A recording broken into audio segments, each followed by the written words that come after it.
ಅಷ್ಟೇ ಹೆಮ್ಮೆ ಕೊಡುತ್ತೆ ರೀ ನನಗೆ. ಯಾಕಂತಂದರೆ ಇವತ್ತು ಎರಡು ಕಂಪನಿಗಳ ನಾಟಕ ಇವತ್ತು ಇಲ್ಲಿ ಭರ್ಜರಿ ಪ್ರದರ್ಶನಗಳನ್ನು ಕಾಣ್ತಾ ಇರುವಂಥದ್ದು. ನಾನು ಇಲ್ಲಿಂದ ಬಂದಂಥವನು.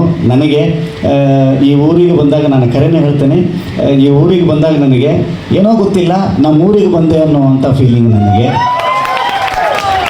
ಇಲ್ಲಿಗೆ ರಂಗಭೂಮಿಗೆ ಬಂದಿದ್ದೀನಿ ಅಂತಂತಂದರೆ ನನ್ನ ಮನೆಗೆ ಬಂದಿದ್ದೀನಿ ಅನ್ನೋ ಫೀಲಿಂಗ್ ನನಗೆ. ಯಾಕಂದರೆ ಇದು ನನ್ನ ಮನೆ, ಇದು ಇಲ್ಲೇ ಆಟ ಆಡಿ ಬೆಳೆದವನು ನಾನು, ಇಲ್ಲೇ ಆಟ ಆಡಿ ಬೆಳೆದವನು, ಇಲ್ಲೇ ಹುಟ್ಟಿದವನು.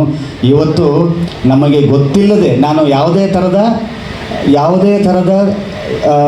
ಕಲೆಯ ವಿಚಾರದಲ್ಲಿ, ನಟನೆಯ ವಿಚಾರದಲ್ಲಿ ನಾನು ಯಾವುದೇ ಥರದ ಅಭ್ಯಾಸವನ್ನು ಮಾಡಿಲ್ಲ. ಶಿಕ್ಷಣ ನನಗಿಲ್ಲ, ಯಾವುದೇ ಥರದ ಶಿಕ್ಷಣ ನನಗೆ ಅಭಿನಯ ಇದು ಇಲ್ಲ. ಒಂದೇ ಒಂದು ಶಿಕ್ಷಣ, ಒಂದೇ ಒಂದು ಯೂನಿವರ್ಸಿಟಿ ನಾನು ಕಲಿತು ಬಂದಿದ್ದು ಈ ರಂಗಭೂಮಿ. ಇವತ್ತು ಶರಣ್ ಏನಾಗಿ ಇವತ್ತು ನಾವಿಷ್ಟು ಜನ ಕಲಾವಿದರುಗಳು ನಾವಿಲ್ಲಿ ಊಟ ಮಾಡ್ತಾ ಇದ್ದೀವಿ, ನಾವಿಲ್ಲಿ ಉಸಿರಾಡ್ತಾ ಇದ್ದೀವಿ ಅಂತಂದರೆ ಅಷ್ಟಕ್ಕಷ್ಟು ನೀವು ಕೊಟ್ಟಿರೋ ಪ್ರೀತಿ, ನೀವು ಕೊಟ್ಟಿರೋ ಆಶೀರ್ವಾದ ಇದೆ ಅಷ್ಟೇ. ಇವತ್ತು ನಿಮ್ಮೆಲ್ಲರಿಗೂ ಕೂಡ ಆಭಾರಿ. ಯಾಕಂತಂದರೆ ಇವತ್ತು ಇಳಕಲ್ ಅನ್ನುವಂಥ ಒಂದು ಊರಿನಲ್ಲಿ ನಮಗೆ ಭಾಳ ಆ ಕಡೆ ಭಾಳ ಅಪರೂಪ ಕಂಪನಿ ನಾಟಕ ಅಂತಂತಂದ್ರೆ ಈಗ ನಾವು ಹವ್ಯಾಸಿ ನಾಟಕ ಆಗಿರ್ಬೋದು, ವೃತ್ತಿ ನಾಟಕ ಅಂತಂತ ಹೇಳ್ತೀವಿ. ಇದು ವೃತ್ತಿ ರಂಗಭೂಮಿ ಇತ್ತೀಚೆಗೆ ಬಹಳ ವಿರಳ ಆಗ್ತಾ ಇರುವಂಥದ್ದು. ಒಬ್ಬ ರಂಗಭೂಮಿಯ ಕಲಾವಿದನಾಗಿ ಅಷ್ಟೇ ನೋವು ಕೊಡುತ್ತೆ ನನಗೆ. ಆದರೆ ಏನಪ್ಪ ಇನ್ಮೇಲೆ ರಂಗಭೂಮಿ ಕಷ್ಟನ ಅಂತ ಅನ್ನುವಂಥ ಸಮಯದಲ್ಲಿ ಈ ಥರದ ಊರುಗಳಲ್ಲಿ ಇಷ್ಟು ಜನ ಸೇರಿ ಅದನ್ನು ಸುಳ್ಳು ಮಾಡ್ತಿರಲ್ಲ, ನಿಮ್ಗಳಿಗೆ ಸೇರಬೇಕಾಗಿರುವಂಥ ಕ್ರೆಡಿಟ್ಸ್ ಅದು.